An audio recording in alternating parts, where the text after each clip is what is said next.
लो जी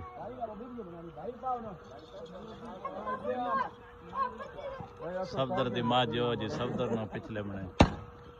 लो जी बच्चे जश्न मना रहे हैं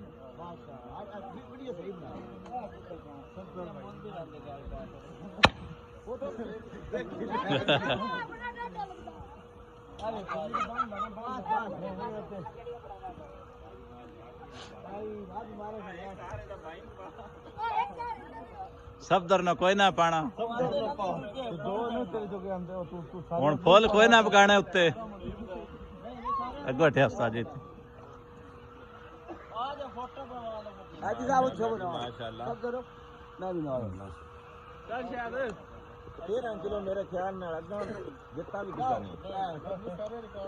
जी सारे रिकॉर्ड में दी करोड़ से हरिया जमीन का नवा रिकॉर्ड बना छड़िया जी 13 किलो दूध दे के 13 किलो है दूसरी 12.5 किलो है जी चैलेंज कीता समाज मौजूद है ए मुनीब भाई जिन्होंने समाज में तैयार करना में बड़ा अहम किरदार है शायद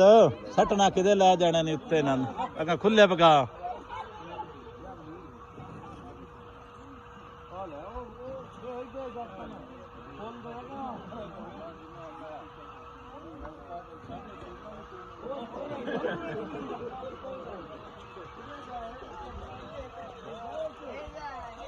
जी ठीक हो गया जनाब जी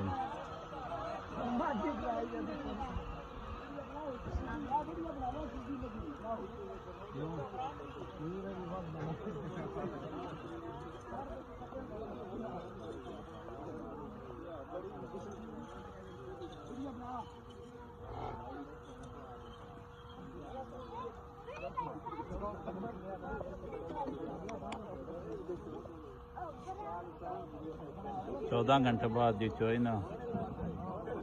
इसदा सफदर साहब ना